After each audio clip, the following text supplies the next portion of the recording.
இப்போ இந்த மாதிரி மட்டன் குழம்பு வைக்கிறது எப்படின்றத பார்க்கலாம்.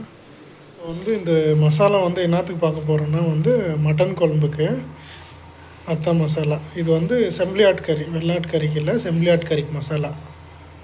பட்டை, லவங்கம், சோம்பு, கொஞ்சமாக வெங்காயம், சின்ன வெங்காயம் கூட போடலாம், சின்ன வெங்காயமும் போடலாம், இஞ்சி, பூண்டு. இது எப்படின்னா ஜாஸ்தி மசாலா இல்லாமல் மீடியம் மசாலாவாக, வயிற்றுக்கும் எந்த கெடுதல் இல்லாமல் உடம்பு சரியாதவங்களுக்கு இப்போ செஞ்சுன்னுக்கிறது. இப்போ இந்த மாதிரி கொஞ்சமாக புதினாவும் கொத்தமல்லி, கறிவேப்பிலை சேர்க்கலாம். கறிவேப்பிலை இல்லை, அதனால நீங்கள் சேர்க்குறதானே சேர்த்துக்கலாம். அது கூட கொஞ்சம் தேங்காயும் தக்காளியும். வயிற்றுலலாம் புண்ணு இருந்துச்சுன்னா தேங்காய் சேர்த்து பண்ணால் நல்லது. சில பேர் அப்படியே மசாலா எதுவும் அரிக்காமல் செய்வீங்க. இப்போ தேங்காய் அரைச்சி பண்ணுறது இன்னும் ரொம்ப நல்லது. இதுக்கு எந்த கரம் மசாலாலாம் எதுவும் சேர்க்கறது இல்லை, வெறும் நார்மல் இவ்வளோ தான் போட்டு அரைக்க வேண்டியது தான். தக்காளி கொஞ்சம் சேர்த்துக்கோங்க.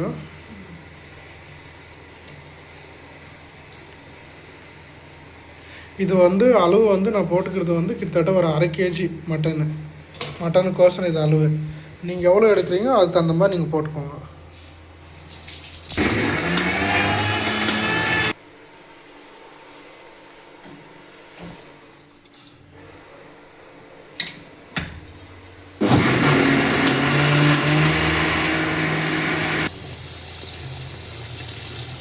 மட்டன் நல்லா 1க்கு 4 தடவை நல்லா கழுவி எடுத்துக்கோங்க. இது செம்பிலி ஆட்கறி. இப்போ வெயில் காலம், சம்மர்ன்றதுனால செம்பிலி ஆட்கறி குழம்பு.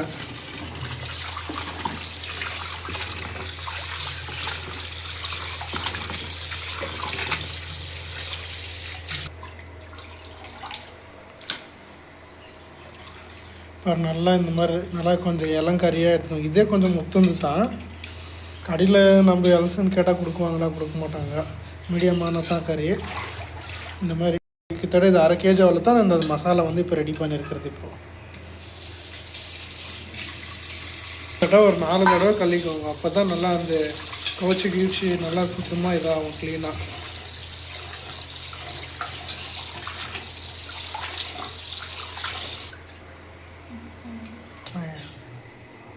ஒரு 2-3 தடவை கழுவிட்டாவே நல்லா இந்த மாதிரி ஃப்ரெஷ்ஷாக க்ளீன் ஆகிடும்.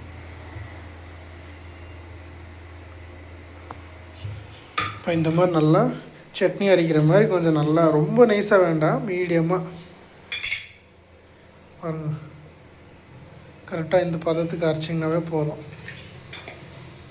நார்மலாக சட்னி அரைக்கிற மாதிரி அரைச்சிக்கோங்க. இப்போ மசாலா இதிலே சேர்க்கணும். இப்போ குழம்பு வைக்கிறது குக்கர் வச்சாச்சு. இது மஞ்சாத்தூள், மிளகாத்தூள் கொஞ்சம், நல்லா உங்களுக்கு காரம் எவ்வளோ வேணுமோ அவ்வளோ நீங்கள் போட்டுக்கோங்க. நாங்கள் மீடியமாக தான் சாப்பிட்றது, அதனால மீடியமாக தான் போடுறது. அடுத்தது தனியாத்தூள்.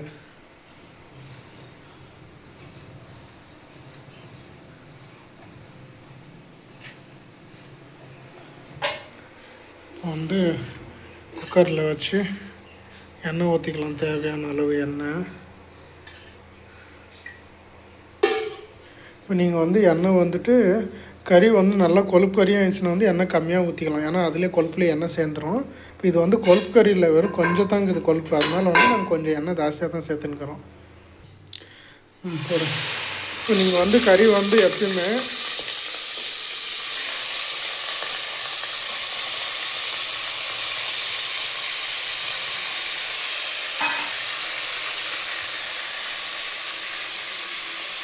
கறி எப்பயுமே நீங்கள் எண்ணெயில் போட்டு வதக்கிட்டு மசாலா போட்டிங்கன்னா மட்டும்தான் உங்களுக்கு கவுச்சி நாற்றம் வராது.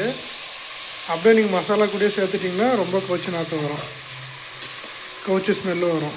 சிக்கனும் இதே மாதிரி எண்ணெயில் போட்டு வதக்கிட்டு அதுவும் நல்ல ஸ்மெல், கவுச்சி ஸ்மெல் இல்லாத.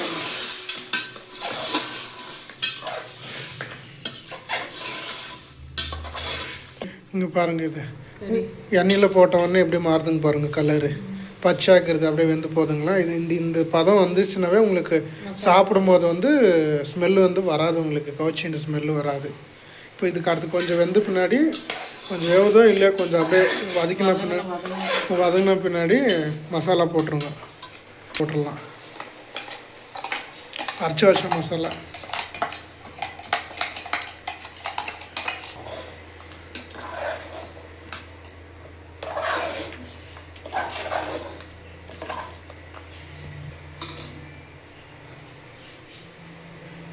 இப்போ வந்து உப்பு போட்டுக்கணும், தேவையான அளவு உப்பு.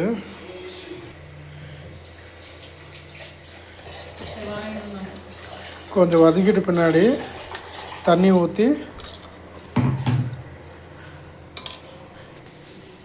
ஒரு எவ்வளோ வேணுமோ அவ்வளோ தண்ணி ஊற்றிட்டு நீங்கள் திக்கான நல்லா திக்காக வேணும்னாலும் வச்சுக்கலாம், இல்லை தண்ணியாக இருந்தாலும் வச்சுக்கலாம். அது வந்து நீங்கள் போடுற தண்ணி பொறுத்தது.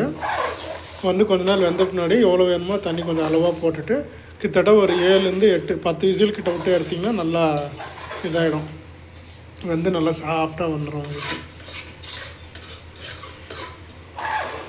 இது வந்து குழம்பு வந்துட்டு ஓவர் மசாலா இல்லை, மீடியம் மசாலா. நார்மலாக இது எப்படி சொல்கிறதுன்னா, உடம்பு சரியாதவங்க கூட சாப்பிட்டாலும் உடம்புக்கு ஒன்றும் பண்ணாது. சில பேரெல்லாம் சாப்பிட்டிங்கன்னா ஹோட்டலில் ஓவர் மசாலா, ஓவர் ஹீட் ஆகுது, தலைநோய் வரும், வயிற்று வலி, அந்த மாதிரிலாம் இதெல்லாம் எதுவும் வராது. நார்மல் மெயில்டு, அவ்வளோதான். எந்த மசாலாலாம் நீங்கள் இப்படியே செஞ்சு சாப்பிட்டீங்கனாலும் சூப்பராக இருக்கும் உங்களுக்கு. இப்போ தேவையான அளவு தண்ணி.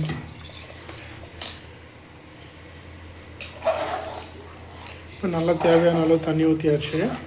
இன்னும் நல்லா மிக்ஸ் பண்ணிவிட்டு கிட்டத்தட்ட ஒரு 7 to 10 விசில் விட்டுட்டு எடுத்தால் முடிஞ்சிச்சு. நல்லா சூப்பரான ஒரு செம்பிளாட் மட்டன் குழம்பு ரெடி ஆகிடும். ஆசைப்பட்டால் தானே கையில் பிசுக்கி பார்த்தாவே தெரிஞ்சிடும். நல்லா வெந்துருச்சு.